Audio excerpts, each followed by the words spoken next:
Hey everybody, thanks for tuning in. I hope you're doing well. Today we are defining the term target techniques. I use this term in some of my lessons and I thought it'd be worth making a quick video about it because it's a pretty important concept to understand. Target techniques are the aspects of our playing that we choose to focus on while practicing a given piece of material.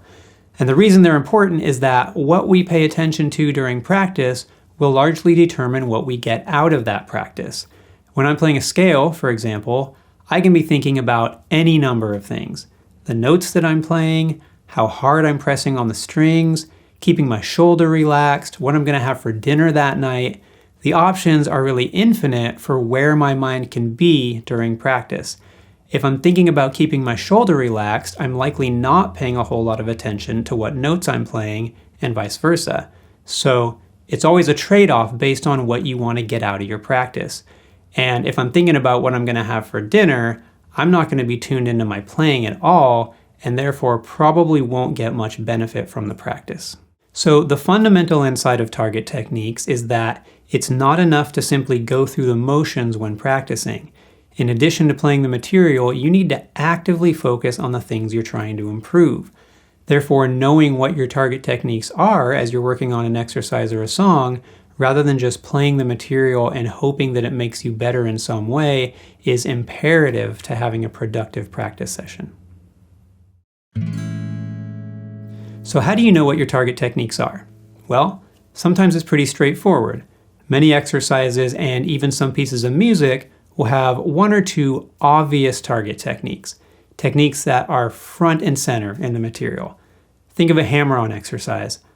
Obviously, the main target technique of that exercise is going to be hammer-ons. And no matter how many times you practice it, hammer-ons will always be the main target technique for that exercise. We can think of this type of material as having a static target, a target that does not change over time. Practicing this material is more or less a straight line. The more you practice, the better you get at the target technique in question.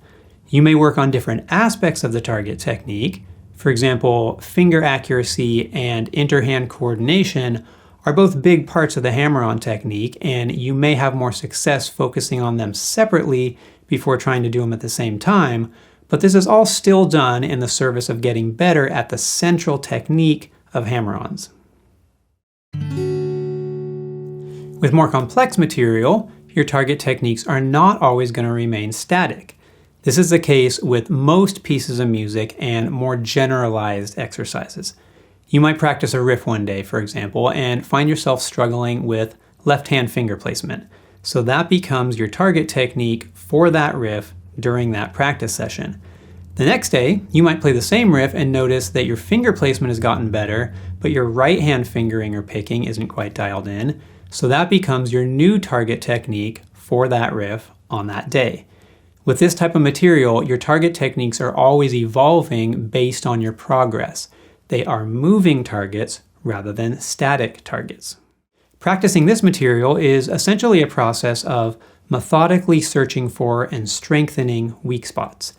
Each time you practice, you're looking for the spot that needs the most work, then focusing on whatever technique needs to be strengthened in order to improve that spot. If you keep hitting the wrong string, for example, you need to improve your right hand accuracy. If you're getting fret buzz, you probably need to target either your finger placement or the amount of pressure you're applying to the strings. Once that weak spot has been strengthened, you start looking for the next weak spot, and so on.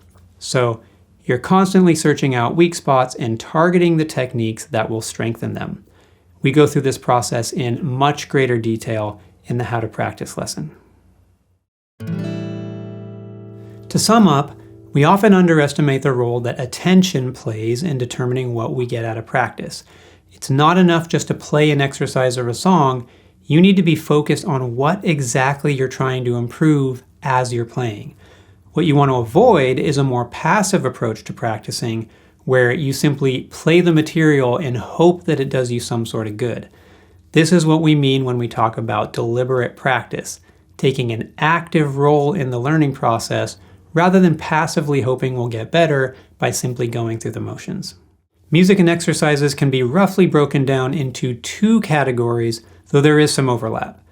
those with static targets, which target one or two specific techniques, and those with moving targets, which don't target any specific techniques, and instead leave it up to you to determine which techniques need to be targeted in order to strengthen your weak spots. And that's it for target techniques. If you're watching this on YouTube and you'd like to learn more about practicing and practice technique, check out my Practice Fundamentals course at newversemethod.com, linked below.